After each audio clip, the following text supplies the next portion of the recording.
Can you see a case for Joey Votto getting into Cooperstown? I struggle to see a case for him not getting in. And I think there's a couple things, and I wrote this. I think this was my first story for the Athletics. So this is 5 years ago, and some things have changed since then, or 6 years ago. Sorry, jeez, time flies. But the thing here is, he is a little bit different because he is a product of his times, where he doesn't have the hit total, but on base total, he's gotten on base 3,500 times. That's a lot with those hits and the walks. I mean, the statistical bar, the only one I think he needed to clear that he has was the 2,000 hits, because that is kind of when you look at it. But with that and 1,400 walks or whatever, still had power, still did RBI, there are just so many ways to look at it. Okay, so when I was growing up, batting titles were the thing. George Brett was my favorite player all time. And so, like, 3 batting titles, 3 in different decades. I mean, 3 batting titles is a great career. Joey Votto's career spans the time and really does span the start of Moneyball on. Like, Moneyball, what's funny is Moneyball, the Moneyball draft is the Joey Votto draft.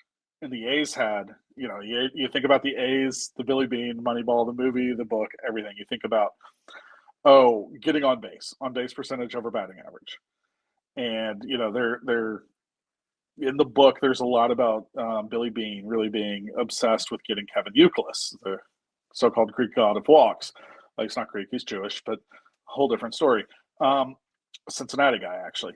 And so what's funny about that is, and then another big part about Moneyball is the draft. Well, the A's had 7 picks before the Reds took Joey Votto in the second round. And if there's one guy that encapsulates getting on base, it's Joey Votto.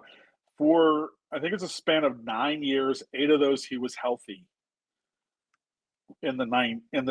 from, I think it's 2010 to 2008, or 2010 to 2018, or whatever. Those 7 or 8 years that he was healthy, he has 7 on base titles in the National League. And the one where he was healthy that he didn't get it, he lost to Bryce Harper by 1/1000th of a point. Like, he was second, and Bryce just nipped him. And that was Bryce Harper's first MVP year, and he was phenomenal. So when you think about that, like, 7 on base titles in 9 years. If even now, if you told me a guy that won 7 batting titles in 9 years, and if we are now saying that on base percentage is more important than batting average, but you said 7 batting titles in 9 years, you're like, well, Hall of Famer, yeah.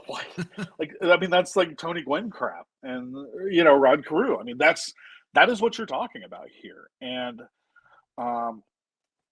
it's really hard for me to make a case that he is not a Hall of Famer.